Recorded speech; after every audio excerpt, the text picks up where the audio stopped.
Today, we're talking all about topwater bass fishing and how some commonly held beliefs that we've all been told are actually hurting you and keeping you from catching more fish.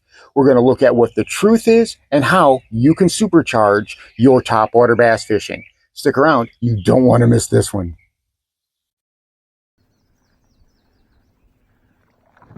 Got him. That's not bad. That's not bad. That's a good one. You see him?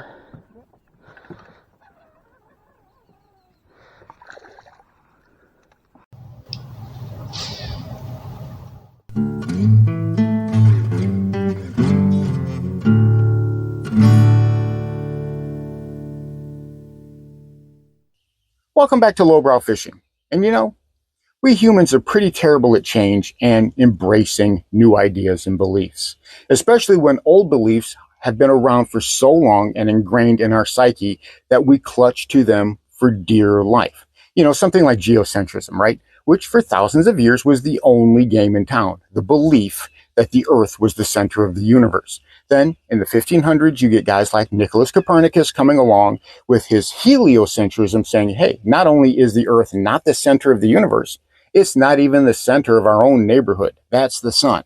Man, you talk about an uproar. You got guys getting excommunicated from the church, people getting burned at the stake and tortured, all because of this new idea, which nowadays we accept as common knowledge. As a matter of fact, the thought of an Earth-centered universe is completely laughable. Now, bass anglers aren't nearly that bad, although by some of the comments that I get in a lot of my videos, you might be pressed to thinking otherwise. But we really need to learn how to adapt, to embrace new ideas and new ways of doing things. Now, I've been known to ruffle some feathers, and I've exposed some old things that turned out to be not so true, such as my barometric pressure video and my moon phase video, which exposed what's really happening with the bass during those times. And today, we're going to talk about topwater, and we're going to look at some old held beliefs that are actually holding you back when it comes to your time on the water. But before we get started, if you like bass fishing content that tries to be inclusive, whether you're fishing from a boat or whether you're fishing from the bank, and always thinking about budget because not everyone's got a lot of money to spend on bass fishing gear, then this is the channel for you. Click that subscribe button down below. And while you're down there, I would really appreciate it if you gave this video a like. It helps out the channel and I appreciate it so much. So what is old Lowbrow on about now? Well, you know, when it comes to fishing topwater, we're always told we have very, very specific windows of opportunity. Whether it's in the evening, whether it's early in the morning, if it's during the day, it's got to be flat calm, it's got to be cloudy. If you don't have those specific exact situations, you're not going to be able to topwater fish. And I want to tell you right now, that's a lot of bunk. You know, we can topwater fish pretty much at any time. The only time I don't have topwater tied on is when it's so super windy that the waves are curling over on top of themselves. I'll have good 10, 15 mile an hour winds or more with some good wave action, and I'll still be fishing topwater and I'll still be catching fish with topwater. The conditions don't matter nearly as much as you think they do. What matters is the attitude of those bass. And they're not waiting for specific times or specific conditions to bust on bait or chase a topwater. They'll do it whenever they feel like it. So why should we restrict ourselves to certain times when the bass don't? You know, some of the best times I've had on topwater have come at high noon with the sun right up overhead, blaring down in the middle of a summer day with it just as bright as it can be in super clear water. And I have tore them up on topwater. Now, I want to take a look at the different ways I'm fishing topwater because that's what matters. A lot of anglers don't understand how to use their tools properly. And like anything else, topwater is a tool. It's something that we need to know how to use. That's what matters in the situation. Not being able to fish topwater, but using the right tool for the job. For instance, if I'm out in some open water and I need to cover water quickly, well, then I'm using a spook. This is great for that. I'm chucking it out there. I'm working it back, sometimes fast, sometimes medium. I will give it some pauses and let it sit there, especially if I'm getting some attention, right? If I've seen a fish or two slap at it, I will kill it. I will leave that spook or whatever walking bait I'm using. I will leave it in that spot and give the bass another chance to come back and get it, which oftentimes they do, And if I accidentally set the hook too hard or too early, I'm going to reel it back in and fire it back out there in that spot as quickly as I can, again, to give that bass another opportunity to try and strike that bait. A topwater spook is amazing for covering water quickly and efficiently, but it's not the only way we can fish. We can have all these options available to us, and we're going to talk all about it. So let's say we're going to be fishing some garbage. We're going to be fishing some slop. Obviously, you're going to be looking at something like a good old topwater frog. And you guys probably remember this by now, this beat up old scum frog with the tassels all mangled and broken halfway off. It's all dirty and beat up. I went out and got another one. This is the new one. You can kind of see the difference between the old one and the new one. This is brand new. I've used it one time. As a matter of fact, the last time I went out on the water, I used that new frog one time and I had immediate success with it. It didn't take long because I knew it was the right tool for the job. I saw a whole bunch of pondweed. There was some lily pads all around there, and I knew, well, I'm not throwing anything but a frog in there, and I don't want to use a popping frog, because if I put a popping frog in those areas, when I try to pop it, I'm just going to knife into that gunk. And that's not what we want. We want to stay above that gunk and work it into the cracks and crevices, kind of let it sit for a minute and then pop it through and let it work in the cracks and crevices. And that's how I like to work a frog in the thick stuff. But as soon as I popped free of all that thick stuff, I still worked it just a little bit more. Why? Because that pondweed makes an excellent hard edge. And we know that largemouth bass love a hard edge. They're constantly sitting up on hard edges, whether it's a mud line, whether it's a shade line, whether it's a piece of structure or cover. Any type of hard edge, especially when fishing topwater, is always a desired target. Now, whenever I pulled that frog across that pondweed and I got just past to the other end, well, this is what I was rewarded with.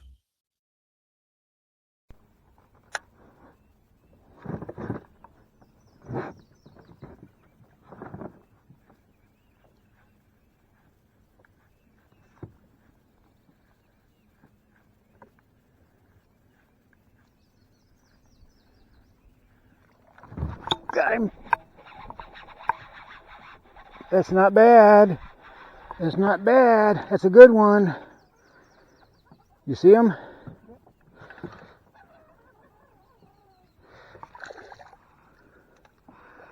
Look how dark that fish is.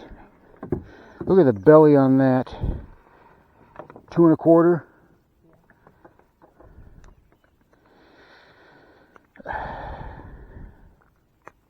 Just off of the bushes. Right at 2, between 2 and 2 1/4. Lovely, lovely fish on that chartreuse frog. The scum frog strikes again. Appreciate it, buddy. Thank you, thank you. Oop, and there he goes. All right, let's go get more. So I mentioned working with a popping frog. Now, a popping frog is also great, such as this Fish Lab popping frog. This is my favorite popping frog, and I will use this more around thick hydrilla rather than pondweed or lily pads or whatever that's sitting on the top of the water like that. Now, the hydrilla comes up like fingers. If you've ever seen it, we also call it like aquarium plants, because if you've seen those, fish aquariums, it's got the plants in it. It kind of looks like hydrilla. So we, basically call it aquarium plants sometimes. But hydrilla is a different animal. It comes up like this and it kind of spreads out on the surface. But I can work a popping frog in between those cracks pretty good and pretty effectively. So again, I'm picking the right tool for the job. I can use a regular frog, and I have used a regular frog on occasion. But let's say those bass are kind of deeper down in that hydrilla. They're kind of buried in there and they need a little bit convincing. They need to hear some splashing. They need to hear some racket or ruckus that something like this can create to get their attention to come up to strike it. And again, working that thick vegetation, that fingery vegetation, such as milfoil, such as grass, such as hydrilla. That to me is where these really shine, and you can really get some great bites doing it. Now, we've also got to talk about a regular popper, right? If you're a bank angler, this is going to be your go-to, right? You're going to have something like this Rico popper, or more commonly something like a popper, and you're going to be working it along the bank. You'll cast it out there, you'll twitch it, and you'll let it sit, and then you'll twitch it, and then you'll let it sit. And some guys like to walk it all the way back. If you're doing that, I implore you, put some pauses in there, let it sit. And I'm not talking just like a couple of seconds. I'm talking let it sit for like 5 or 10 seconds. You will be amazed that you'll see fish coming up and slapping at it and bubbling at it. And you're like, okay, well, there's fish there. And maybe you can get them to commit if you start working it in that spot and get them more excited.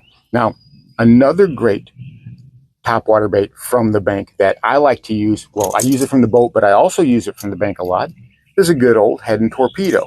From the bank, this is a great way to cover water because it's so versatile. A lot of guys don't realize how versatile these old head and torpedoes are. I can fish these in a multitude of ways. They're meant to be chuck and wind. Okay, you cast it out there, you bring it back, that prop spins, right? And it's a lot like a whopper plopper. You know, that's an old school whopper plopper as it gurgles and bubbles as it comes back to you. But I can also work it like a popper. I can twitch it, and I can really make it spit, sputters, and splashes everywhere to get the attention of those bass. And the other day, again, high noon, sunny, and we actually had just a little bit of wind, but not a whole lot. I was working some areas that had thick vegetation in them. I tied this guy on, and I worked this in between the pockets of that hydrilla. I wasn't working it right over the pockets because I'm not going to work anything that's got hanging trebles on it right over the top of hydrilla. But I cast this out, worked it in those areas, and I think it was the very first cast I was able to catch a nice little fish on this. It's a great versatile bait that a lot of people just don't use anymore. A lot of us older guys, you swear by a lot of these older baits. Got him! He came up and ate it. That's not a bad fish either. Come here, you. Actually, the closer to the boat he got, the smaller he got. He was all up in that, he was all up in that hydrilla, which is why he felt a lot bigger than he was. But that dude, not even a half pound. Appreciate it, little guy. Let's go catch a bigger one.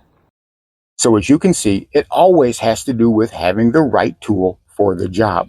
For me, that meant having a head and torpedo right then and there. I was able to work it right in between that hydrilla. I wasn't able to bring it over the top of the hydrilla because having something with hanging trebles is never a good idea to work over the top of thick vegetation. Unless, of course, your goal is to bring back a whole bunch of vegetation with you to your boat, or maybe even break it off.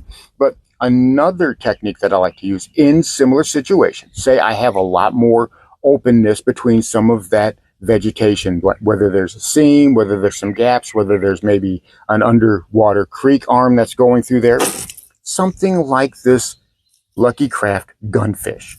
This is a small little pencil popper. I can use it like a walker, or I can use it like a little chug bug. I can walk it back and forth, and I can get it to spit, and I can get it to spot, right in those areas where I'm trying to work specific areas. I know that there are bass in those areas. I'm not necessarily trying to cover water as much as I'm trying to get the bass's attention. And again, something like this can work perfectly. And this is another great option from the bank. You can fish this. It's light enough that it's not going to get hung up in a whole bunch of garbage, but you can work around timber. You can work around docks. You can work around rock piles and over the tops of something like a brush pile. And that will call bass from pretty far down. It works amazingly well. And another bait I like to use along that same line is a good old boy howdy. Again, it's a versatile bait. This is meant to where you just pick the line up and it just across the water, makes a little bit of a bubble trail, and you keep it there.